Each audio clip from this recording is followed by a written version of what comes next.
Welcome, History Fam. Before we dive into this insane journey, smash that like button, drop your thoughts in the comments, and hit subscribe with notifications on. Trust me, you're not going to want to miss a single second of this. Today, we're ripping the veil off history to uncover a story so twisted, so haunted, it's been buried for centuries. Yet it's still screaming through our DNA, our dreams, and the shadows of abandoned places. This is the saga of four women: Isadora, Sarah, Tessie, and Nia. One in medieval Portugal, three in America's deep south. Their lives, separated by centuries, are bound by blood, chains, and a curse that refuses to die. From a torture chamber in 1324 to a burning plantation in 1671, their defiance rewrote history. Their pain rewrote DNA. And their ghosts, they're still whispering. By the end of this episode, you'll know why their screams echo in fertility clinics, genealogy tests, and nightmares across the globe. You'll ask yourself, are you just watching history? Or are you a witness to something bigger? Let's get into it. Portugal, 1324. The Kingdom of Portugal, barely a century old, is a land of crusades and conquests, ruled by the House of Burgundy. The air smells of salt from the Atlantic and blood from battles against Muslim territories. But behind the castles and cathedrals, there's a darker trade: human trafficking, the Amazon prime of the medieval elite. Enslaved people, mostly captives from West Africa, are bought and sold like livestock. And in this brutal world, a girl named Isadora dos Montes is born, a child of violence, a living contradiction to the myth of noble purity. Isadora's mother was kidnapped from West Africa, her father a Portuguese lord who owns them both. She's mixed race in a world obsessed with bloodlines, a walking proof that the noble's Christian piety is a lie. And for that, she's marked for death. The Dos Montes family isn't just rich, they're sick. Dom Enrique collects humans like rare coins. His wife, Lady Clarice, collects pain, her journals detailing torture like a twisted recipe book. Their son, Gasper, only 14, is learning the family trade, treating enslaved women as practice, property, entertainment. Isadora, at 16, is their greatest shame. Her existence screams hypocrisy, her brown skin a mirror to their sins. So what do you do when your crimes stare back at you? You erase them. Here's where it gets really messed up. Isadora's pregnant, not by choice, never by choice. Gasper, groomed by his parents, is the father. In 2025, we'd call this child-on-child abuse, enabled by adults, a cycle of generational trauma. In 1324, they called it breaking her in. Lady Clarice loses it, not because her son's a predator, but because another mixed-race baby threatens their pure bloodline. She doesn't just want Isadora gone. She wants her erased, body, soul, and legacy. See, back then, mixed-race children weren't just slaves. They were walking contradictions. They proved that white purity was a myth, that these Christian nobles were hypocrites, that the system was built on lies wrapped in pretty Latin prayers.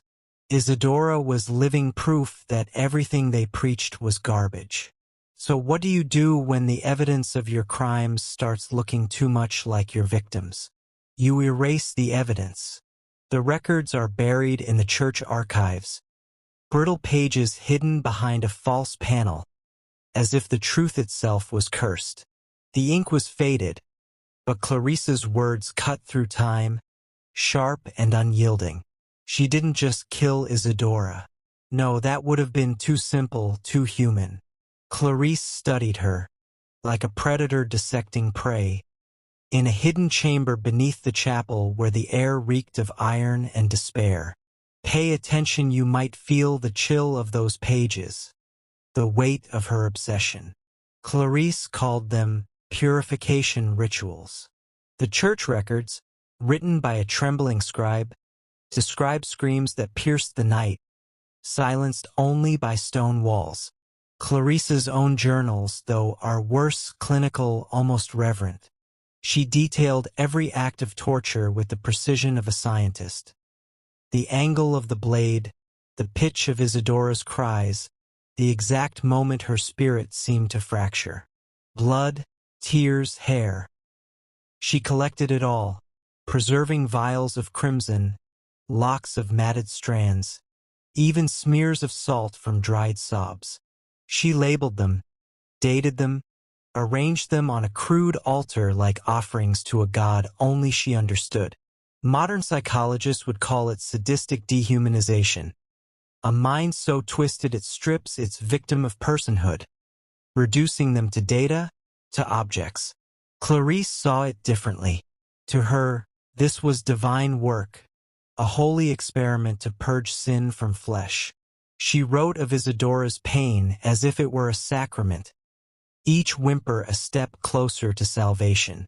"Her suffering is my scripture," she scrawled in one entry. The ink smudged as if her hand shook with ecstasy. She believed she was chosen, that God whispered in the clink of her tools, in the drip of blood on stone. Isadora was no random victim. Clarice chose her for her defiance. The chamber became their battlefield, a place where Clarice waged war not just on Isadora's body but on her soul. She documented every flinch, every plea, searching for the moment Isadora would break, would confess to sins she never committed. But the journals end abruptly, mid-sentence, as if something stopped her pen. Isadora's fate isn't written, only implied in the final entry. The vessel is empty. The work is complete. The chamber's gone now, sealed or destroyed, but I feel it in my dreams, the cold stone, the echo of Isadora's voice, the scratch of Clarice's quill. The ghosts of that place linger in the records. In the vials I pray were never real. Clarice called it divine, but I know better. It was hunger, not holiness, that drove her. And Isadora? Her silence in those final pages speaks louder than any scream. The baby is cut from Isadora while she's still alive, buried under the chapel altar as a cleansing sacrifice. Gasper watches, takes notes, learns. The family throws a feast to celebrate, but servants whisper, witnesses remember, and some crimes scream too loud to stay buried. Modern forensic psychologists would recognize this immediately. Systematic torture designed to dehumanize the victim while feeding the perpetrator's sense of power and control. What would you do if you uncovered a family secret this dark? Drop a comment, let's talk about it. And stick around, 'cause this story's about to take a turn you won't believe. 3 months later, Don Nuno Alvarez, a battle-hardened knight, is inspecting the Dos Montes estate. He kicks through a hidden wall in the wine cellar and finds something that makes even warriors retch. Jars of body parts, torture tools, and Clarice's journals, written like a serial killer's manifesto. Evidence piles up. Isadora wasn't the first. A former slave turned nun, the Black Nun of Sia, risks everything to speak out. She names the Dos Montes family, details their crimes, and provides witnesses. The church's response?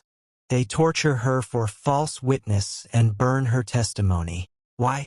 Because the system protects its own. The word of an enslaved woman was worthless against noble wealth. So, does Lady Clarice face justice? A trial? A noose? Nope. She bribes the court with her late husband's military connections and dies peacefully years later. Gasper? He builds a monastery called Sanctum Isadora, a Sikh tribute with architecture mimicking the torture chamber. Lady Clarice, that serpent in silk, didn't face justice for what she did to Isadora. No trial shook her. No noose kissed her neck. The blood on her hands? Washed clean by coin and connections. Her late husband's military allies, grim men with medals pinned to their guilt, leaned on the court. Gold changed hands, whispers sealed fates, and the magistrate's gavel fell silent. Clarice walked free, her smile a blade, while Isadora's screams echoed only in the shadows. The village knew. They saw her glide through the market, her eyes cold as cathedral stone, unbothered by the ghosts trailing her.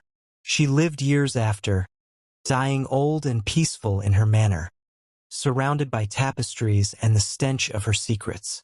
Her journals, those meticulous records of torture, vanished, burned, they say, though I wonder if they're hidden still, waiting to claw at the truth.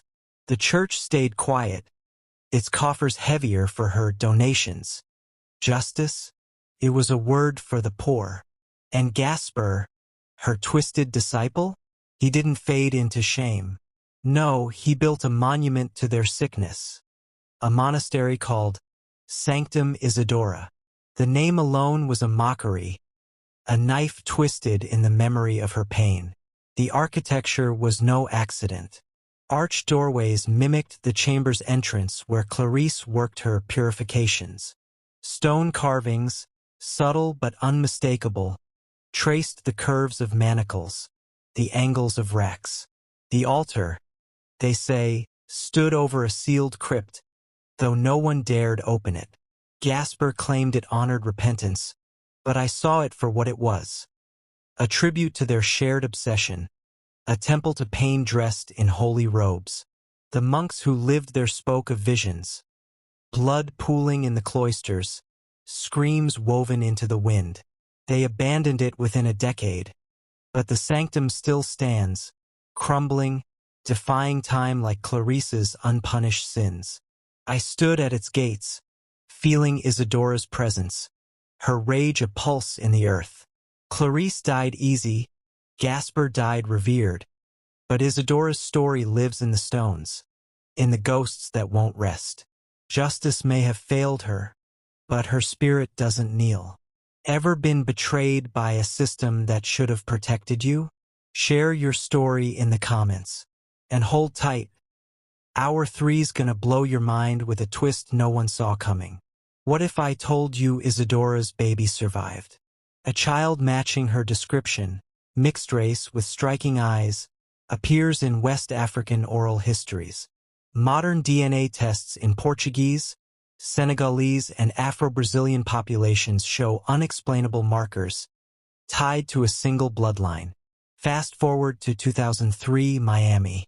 Dr. Helen Vasquez, a fertility doctor, studies trauma-responsive genes in mixed-race embryos. Her ancestry test? She's a direct descendant of the Dos Montes family. Her research proves epigenetic inheritance, trauma rewriting DNA across generations. Call it Isadora's revenge. Since 2000, over 40 biracial children across 3 continents report identical nightmares. A woman in ropes, whispering, Isadora. They draw medieval torture chambers, speak Portuguese phrases they've never learned. Historians are spooked. Geneticists are obsessed. What if trauma isn't just memory? What if it's a scream encoded in our blood? Have you ever had a dream that felt too real, like it wasn't yours? Drop it in the comments. And brace yourself. Hour 4 takes us to America's Deep South, where the horror gets even darker. It's 1842, Mississippi. The air's thick with heat, like you're breathing through a wet rag. Sarah, 32 years old, an enslaved woman on a cotton plantation that stretches as far as the eye can see. Her world's made of sweat, chains, and the constant crack of the overseer's whip. But the only thing keeping her going is her daughter, Lila. She's 14, her only reason to breathe. Her eyes got that spark, like she still believes in something better. But out here, hope is a dangerous thing. The plantation is a prison, ruled by Master Thomas, A devil in white linen whose smile hides a predator's hunger. Can you feel that? The dread sittin' in your chest like a stone? That's where we start. Me. A mother. Trying to shield my baby from a monster in a big white house. This ain't just history. It's a horror story. And it's real. The sun was settin' low, paint in the sky red like blood spilled on cotton fields. She was in the kitchen house, scrubbin' pots, her hands raw from lye, when Master Thomas came creepin' in. His shadow fell over her first, long and heavy, like a storm cloud blockin' out hope. She kept her eyes on the pot, prayin' he'd pass through, but he didn't. He never does lately. Sarah, he said, his voice slick as grease. You work too hard. A pretty thing like you shouldn't be wastin' away in here. She froze, her heart poundin' like a drum in her chest. Pretty. That word ain't a compliment from his lips. It's a chain. A trap. She ain't no fool. She's seen what happens to girls he calls pretty. They end up broken, carryin' his shame in their bellies, while he struts like a rooster. She kept scrubbin', actin' like she didn't hear, but he stepped closer. Too close. His breath was hot on her neck, smellin' of whiskey and sin. Look at me, girl, he said, his hand grazing her arm. She flinched, but she didn't dare pull away. You don't pull away from Master Thomas. Not if you want to eat. Not if you want to keep your kin safe. His fingers lingered, heavy with want, and she felt her soul curl up tight inside her, like a snail hidin' in its shell. You could have it easier, Sarah, he whispered, his words drippin' with promises that ain't never kept. A soft bed, extra rations. All you gotta do is be sweet to me. Sweet, like she's some peach he can pluck and devour. Her stomach churned, but she bit her tongue till she tasted blood. She thought of Mama, her eyes hollow from years of bend-in to men like him. She thought of her little brother, still too young to know the world's cruelty. She can't let them pay for her defiance. She turned slow, meetin' his eyes, cold, hungry eyes that don't see me, just a thing to claim. Master Thomas, she said, her voice steady though her insides shook. I'm needed in the fields at dawn. Ain't got time for nothin' else. It was a risk, them words, but she held his gaze, willin' him to back off. For a moment, he just stared, his smile twistin' into something ugly. Then he laughed, low and mean, like he knew he'd try again. He left her there, tremblin' but unbroken. She sank to the floor, hugging her knees, and whispered to the dark, I ain't yours. I ain't nobody's but my own. One day, I'll find a way out. One day, I'll be free. Till then, I'll keep my fire burnin' low, where he can't see it, but where it still warms my soul. One night, the moon hung low, its light barely creepin' through the cracks in her cabin's walls. Thomas creeps into Sarah's cabin, his whiskey-soaked breath sour, his hands like claws. She was mendin' a torn skirt, her fingers workin' the needle by the flicker of a single candle, when the door creaked open. She didn't need to look up to know it was Master Thomas. His boots scraped the dirt floor, each step loud in the quiet, like a warning she couldn't ignore. Her heart clenched, but she kept her hands steady, stitchin' like her life depended on it. 'Cause maybe it did. Sarah, he said, his voice low, coated in that false honey he uses when he wants something. You oughta be restin', not workin' so late. She didn't answer, just kept her eyes on the cloth, restin', as if she could ever rest with him prowlin' like a wolf at her door. He stepped closer, his shadow swallowing the candlelight, and she felt the air grow heavy, like a storm about to break. He stood there, too close, his breath loud in the stillness. You're too fine for this place, he said, his words slitherin' out, trying to wrap around her. I could make things better for you, Sarah. A warm blanket, a full plate. You just gotta show me some kindness. Kindness. That word from his mouth was a lie, a chain dressed up as a gift. She thought of her sister, her spirit crushed by men like him, and her brother, still young enough to believe in hope. I carry any burden to keep them safe, she said. She set the skirt down, slow, and looked up at him. His eyes were gleamin', hungry, but she held her ground. Master Thomas, she said, her voice calm as a river but sharp as its current.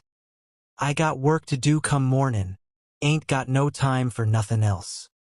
Her words were a wall, built quick but strong. He leaned in, his hand brushin' the edge of her cot, and for a moment, she thought he'd push further. Her breath caught, but she kept her face stone, hidin' the fear clawin' at her chest. He stared, his smile fadin' into something hard, like he was weighin' whether to break her or wait. Then he tore the garment and had his way. The assault is brutal, a ritual of power. Sarah dissociates, her mind clinging to the wind outside, but the shame burns deeper than the pain. He turned, muttering something under his breath, and left, the door bangin' shut behind him. She sat there, tremblin', her hands balled into fists. The candle flickered, and she whispered to it, one day, I'll walk it. Till then, I'll guard my soul like a flame in the wind, small, but unyielding. Then she finds out that she's Thomas's half-sister, born of his father's violence. Her blood is his shame, and he wants her erased. This is power today. CEOs, politicians hiding their dirt while victims pay the price. Ever uncovered a secret that changed everything? Hit the comments. Lila's growing distant, her laughter gone. Sarah catches her plotting with a scarred stranger. An escape plan. Lila thinks Sarah's too broken to join her. The betrayal cuts deeper than any whip.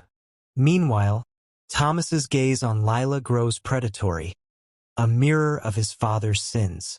Sarah fights back, teaching Lila to read in secret, stealing tools to sabotage the harvest. But a traitor snitches, and Sarah's whipped, the lashes like fire. Yet she stands tall, her defiance a spark in the dark. Meet Tessie, 14, called Mule Eyes, for her haunted gaze. It's the early 1800s, Alabama. She lives with her sick aunt, her mother sold away. Tessie keeps a secret journal, dreaming of freedom, but her body's changing, and the overseer's watching. The air was thick with dust and secrets when she was called to the master's library that evening. The summons came sharp, like a knife through muslin, delivered by the housekeeper's pinched lips. Tessie, the master wants the library scrubbed. Now. She didn't ask why. Questions ain't for girls like her, with calloused hands and a borrowed apron. She just gathered her rags and bucket, her heart thumping like a trapped moth, and made her way through the manor's shadowed halls. The library door creaked open, heavy as a crypt's, and there it was. A cavern of books, their spines like old men's faces, watching her. The master wasn't there, though. No, it was his son, Master Julian, all 19 years of him, lounging by the hearth with that fox-sly grin. His eyes caught the firelight, glinting like coins, and the air shift, like a storm creeping in. Evening, Tessie, he said, voice smooth as the silk he wore. He held out a tin of sweets, glossy, sugar-dusted things, the kind she'd only seen through shop windows. Take one. You've earned a treat, working so hard. She froze, her rag dripping onto the floor. Her mouth watered, but her gut twisted tighter. She shook her head, kept her eyes on the shelves. He didn't stop. Next came a ribbon, scarlet and soft, dangling from his fingers like a snake's tongue. For your hair, he said, stepping closer. It'd look fine on you. His voice was low now, coaxing, and she could smell the brandy on him, sharp and sweet. She clutched her bucket, the cold metal grounding her. "No," she said, sharp enough to cut the air. He paused, smile faltering, but then he moved to the door. The click of it closing echoed like a judge's gavel. The room felt smaller, the books leaning in, the fire too hot at her back. He turned, his shadow stretching long across the floorboards. "Come now, Tessie," he murmured. "No need to be shy." "No," she said again, her voice steady, though her knees weren't. She thought of the master's cold eyes, the housekeeper's warnings, the girls before her who'd vanished with whispers trailing after them. She thought of her own small room, my own small life, and how she'd claw to keep it hers. The young master had his way and left Tessie helpless. What would you do if you had to say no to someone with all the power? Drop it in the comments. The master's son accuses Tessie of seduction. She's tied to a post, to be whipped as a warning. The sun was burning down that day, hot as the devil's breath, in the plantation where they kept them chained in more ways than one. She stood tied to a post, ropes bit into her wrists, her dress torn, her face bruised. All cause of Julian, the master's son, with his pretty face and his poison heart.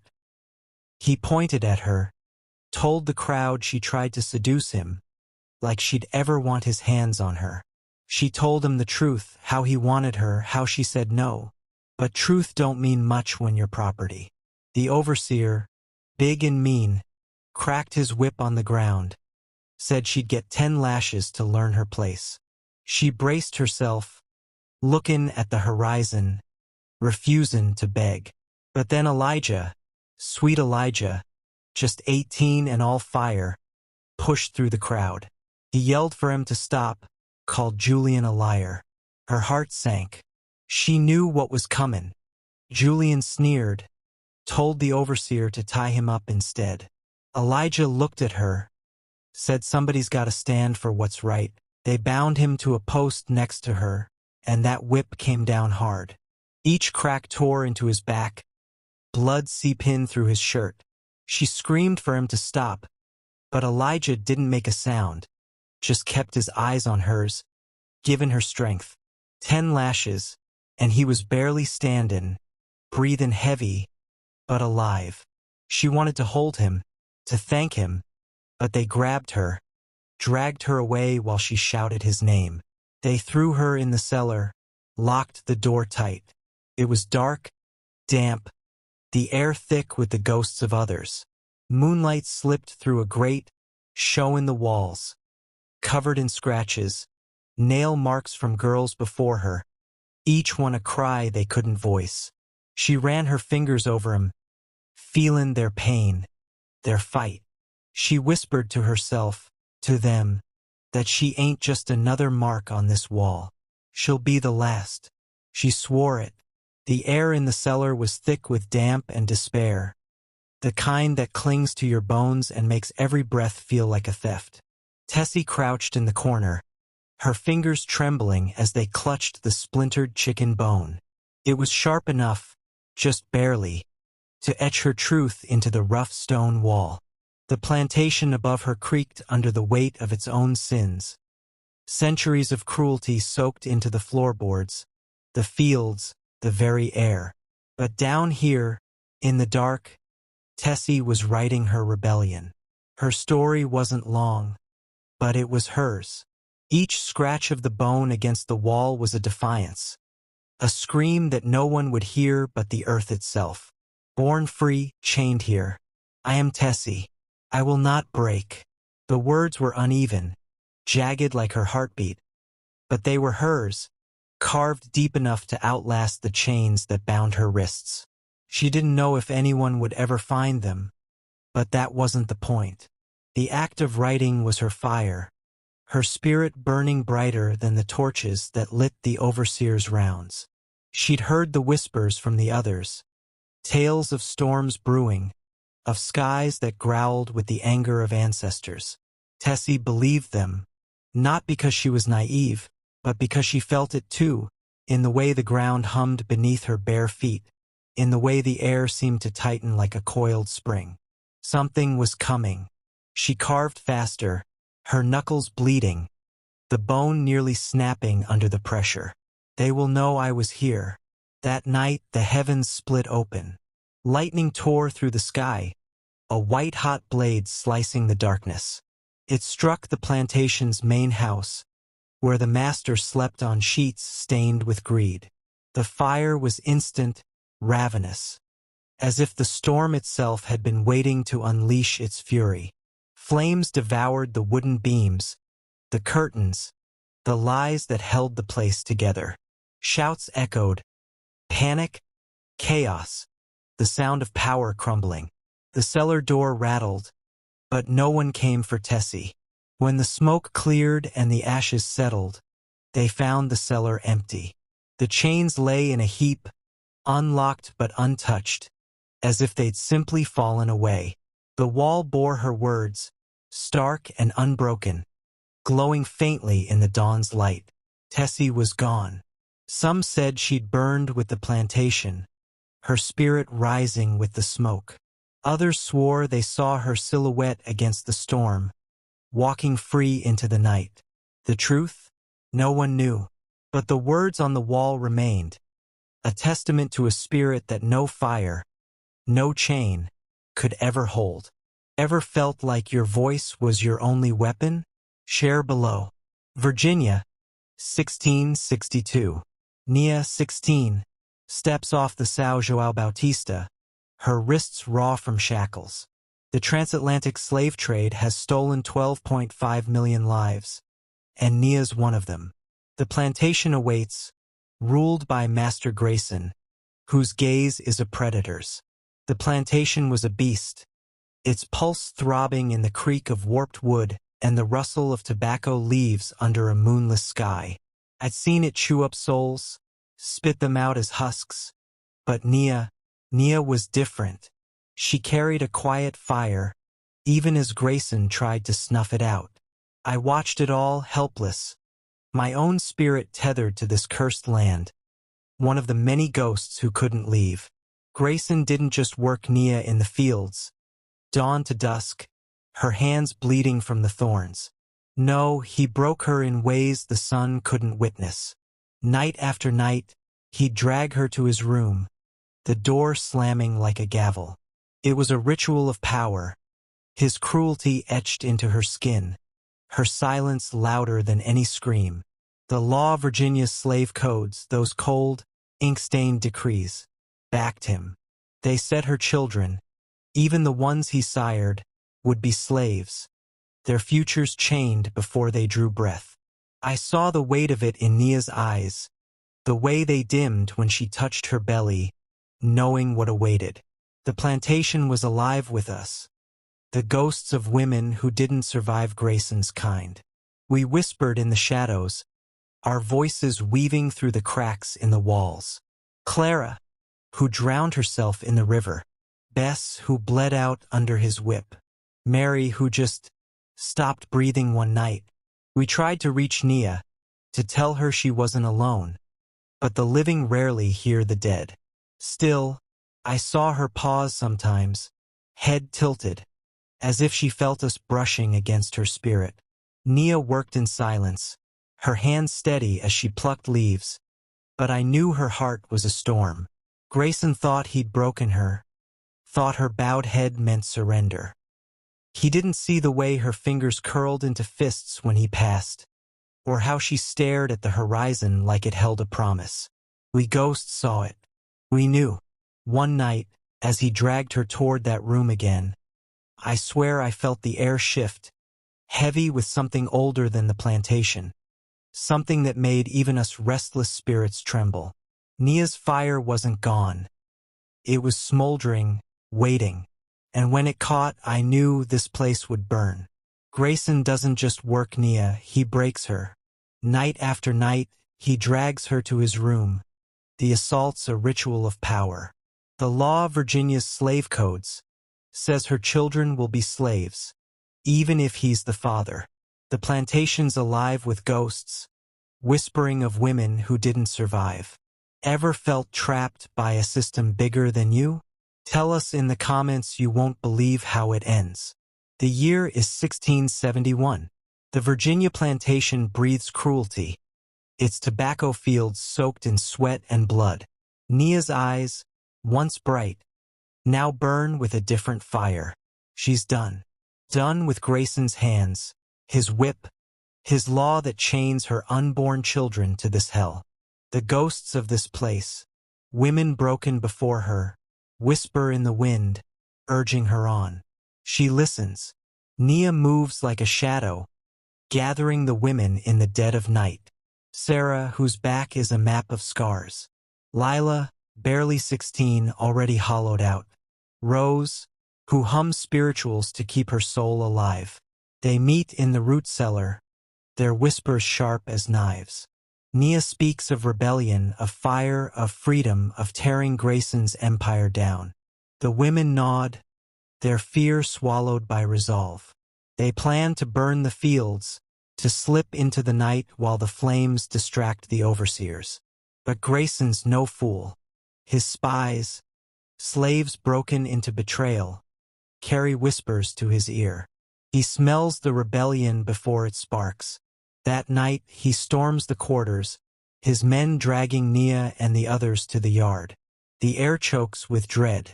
Grayson's punishment is a ritual of power. He rapes Nia before the others, his laughter a blade.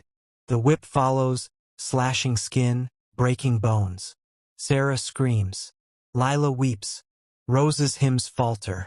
Grayson thinks he's crushed them, thinks pain will snuff their fire. But pain is Nia's forge. Each lash, each violation tempers her resolve.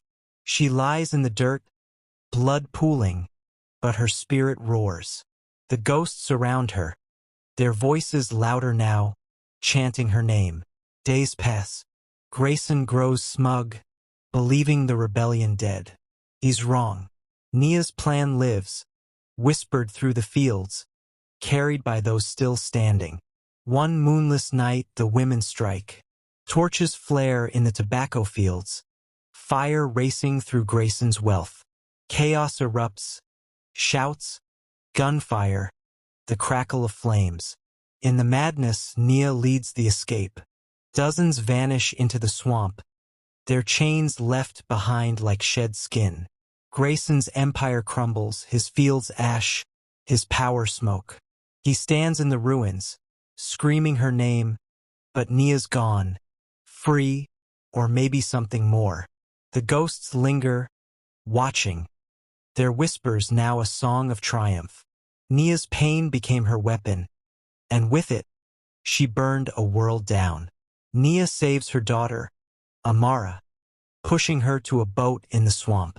She stays behind, facing Grayson. The spirits, haints of broken women, swarm him, their screams deafening. He's found dead, eyes wide with terror. Amara carries Nia's strength north. Isadora, Sarah, Tessie, Nia, their defiance lives on. Their trauma rewrote DNA, their stories carved into walls, journals, and oral histories. In 2004, Tessie's journal is found. In 2025, DNA tests link descendants to Isadora. Children dream their names, proof that some crimes scream forever. This is a world built on blood and power. Enslaved black women, stolen from Africa or born into chains, work from dawn to dusk, their lives owned by men who call themselves masters. These men, white, wealthy, and drunk on control, hold the whip, the deed, and the law. But there's another layer to this story, one that's whispered in the shadows. The biracial children born from these plantations.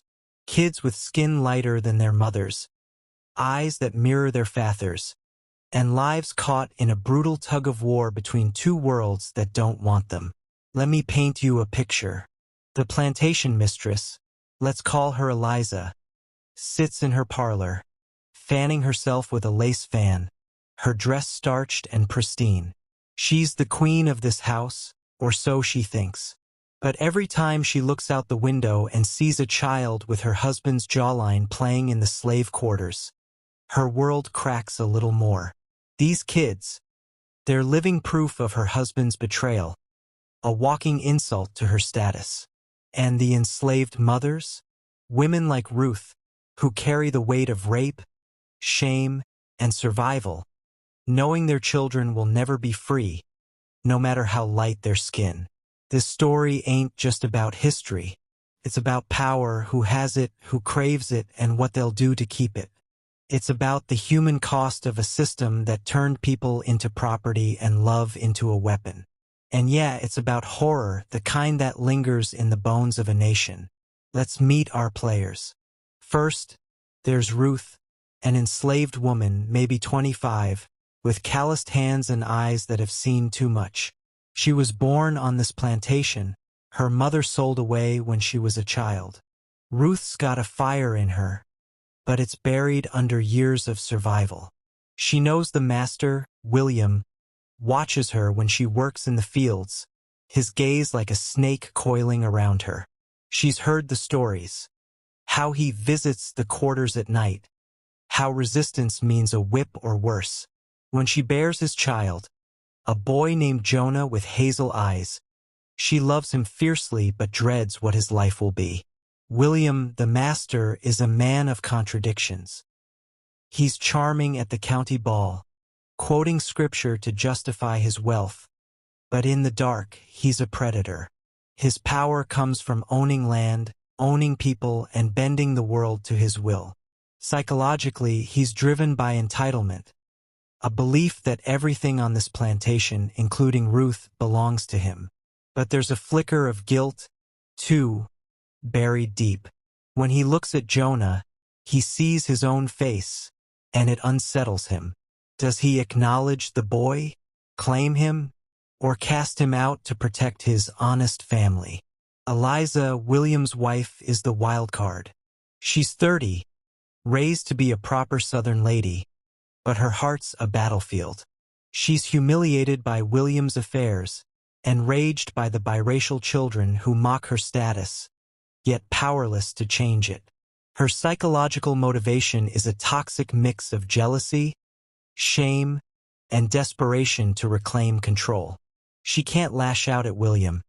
He's her provider, her social shield, so she turns her rage on Ruth and Jonah, treating them with cold cruelty or outright neglect. But late at night, when she's alone, she wonders, what if I'd been born in her place? Jonah, the biracial child, is our lens into the future. At 10, he's caught between worlds, too light-skinned for the quarters, too enslaved for the big house. He feels his mother's love but senses her fear. He sees his father's face in the mirror but knows he'll never call him Pa.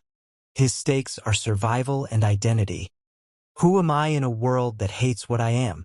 Now, let's talk about the ugliest truth. Rape was a cornerstone of this system. It wasn't just a crime. It was a weapon, a way to break spirits and assert dominance. For women like Ruth, it was a shadow that followed them everywhere. Imagine her in the quarters at night, the air heavy with the smell of damp wood and straw. The door creaks open, and there's William, his boots thudding on the dirt floor, his breath sour with whiskey. She freezes, her heart pounding like a trapped bird. There's no lock, no escape.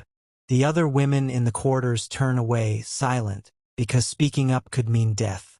The act itself is a violation of body and soul. Ruth feels the rough scratch of his coat against her skin, the weight of his hands pinning her down. The darkness swallows her screams, and the only sound is the distant hoot of an owl outside. Afterward, she's left with bruises, shame, and a fear that clings like damp rot. She scrubs her skin raw in the creek the next morning, but the memory stays, a ghost that haunts her every step. This wasn't rare, it was routine. Historical records, like the WPA slave narratives, tell us enslaved women were targeted systematically. Masters, overseers, even guests saw black women as property to be used. Some women, like Harriet Jacobs, wrote about hiding for years to escape their master's lust. Others, like those in the narratives, spoke of pregnancies forced upon them, their children sold away to erase the evidence. The psychological toll was crushing. Survivors lived with trauma, guilt, and the constant threat of more violence. Compare that to today. We talk about consent and power dynamics now, but back then, consent didn't exist for enslaved women. Their bodies were battlegrounds, and the biracial children born from these assaults were living scars. It's like modern cases of systemic abuse. Think of survivors in workplaces or institutions where power silences them. The stakes are still the same. Who gets to control your body, your story, your truth? Jonah grows up in a world that doesn't know what to do with him. To the other enslaved kids, he's the master's boy. His light skin a mark of shame. In the quarters, they whisper about his hazel eyes, calling him half-breed behind Ruth's back. To William, he's a problem, a reminder of sin, a threat to his legacy. William might toss him a coin or a kind word one day, then ignore him the next. It's a mind game, keeping Jonah desperate for approval he'll never get. Eliza's treatment is colder, sharper. She sees Jonah as a walking insult. When he's sent to the big house to fetch water, she snaps, "Don't you dare look at me with those eyes." Her cruelty isn't just personal. It's strategic. By punishing Jonah, she reclaims a sliver of power in a world where her husband's word is law. Historical accounts, like those in incidents in the life of a slave girl, show mistresses lashing out at biracial children, sometimes selling them to erase the evidence of their husband's betrayal. Ruth, though, is Jonah's anchor. She braids his hair at night, whispering stories of her grandmother's village in Africa, trying to give him roots in a rootless world. But she's haunted by fear. Will Jonah be sold? Worked to death? Or worse, claimed by William and raised as a servant in the big house? Torn from her? Her love is fierce, but it's laced with dread, like a melody played on a broken string. This dynamic mirrors modern struggles with identity. Think of kids today navigating mixed-race identities in a world quick to label them. The internet's full of stories, YouTube vlogs, TikTok rants, about not being enough for one group or another. For Jonah, it's life or death. His light skin might get him better rations, but it also makes him a target. He's a paradox. Too white for freedom, too black for privilege. William's power is absolute, but it's fragile. He's a king in his own mind, but he's terrified of losing control over his plantation, his wife, his reputation. Taking Ruth by force isn't just lust. It's a power trip, a way to prove he's untouchable. Yet, when he sees Jonah, that power cracks. He can't fully deny his son, but acknowledging him would unravel his carefully curated image. It's like a CEO today hiding an affair to protect their brand. Same game, different stakes. Eliza's power is borrowed, and she knows it. Her status depends on William, so she channels her rage into control over the household. She oversees the enslaved women with an iron hand, punishing Ruth with extra work or public humiliation. Psychologically, she's deflecting her pain onto those beneath her. A classic move in oppressive systems. You see it today in toxic workplaces, where middle managers bully underlings to feel powerful. Ruth's power is in her resilience. She's got no legal rights, no voice, but she finds strength in small acts of defiance. Teaching Jonah to read in secret, singing spirituals that carry coded messages of escape. Her psychological motivation is survival, not just for herself but for her son. She's like modern activists fighting systemic injustice, using whatever scraps of agency they can find. The horror here isn't just physical, it's psychological. The plantation is a pressure cooker, warping everyone inside it. William's guilt festers into cruelty. Eliza's shame curdles into spite. Ruth's trauma fuels her quiet rebellion. And Jonah? He's growing up in a world that's trying to break him before he's even a man. One night, the plantation feels different. The air's too still, the cicadas silent. Ruth hears rumors of a sale. Jonah's name is on the list. Panic claws at her chest. She's seen children sold before, their mother's screams echoing for days. She decides to run, to take Jonah north, to freedom. But William catches wind of it. In a rage, he storms the quarters, his whip cracking like thunder. The scene is pure horror. Ruth clutching Jonah in the dark, the flicker of a lantern casting monstrous shadows on the walls. William's face is twisted, not with anger but with something deeper, fear of losing control. He drags Ruth outside, the other slaves watching in silent terror. The whip falls, again and again, each lash a reminder of her place. Jonah screams, his small hands clawing at William, but he's tossed aside like a rag doll. Eliza watches from the big house, her silhouette framed in the window. She doesn't intervene. She can't. Her power depends on this violence, this order. But as Ruth's blood stains the dirt, Eliza feels a hollow ache. She's complicit and she knows it. Ruth survives, barely. Jonah's sold the next day, his cries fading as the cart rolls away. The plantation moves on, but the air feels heavier, like it's holding its breath. Ruth's spirit is broken, but she clings to one hope, that Jonah might find freedom, even if she never will. This is the horror of slavery, not just the blood, but the breaking of souls. It's the mother who loses her child, the child who loses his identity, the wife who loses her humanity. It's a system that turned people into monsters and survivors into ghosts. Today, we see echoes of this in systemic racism, in families torn apart by incarceration or deportation, in power dynamics that still silence the powerless. The past isn't dead. It's in our laws, our streets, our stories. So when you hear about a kid like Jonah, caught between worlds, or a woman like Ruth, fighting to survive, ask yourself, what's changed? And what hasn't? That's the story. It's heavy, it's real, and it's not over. The shadows of slavery still stretch long, into our schools, our courts, our lives.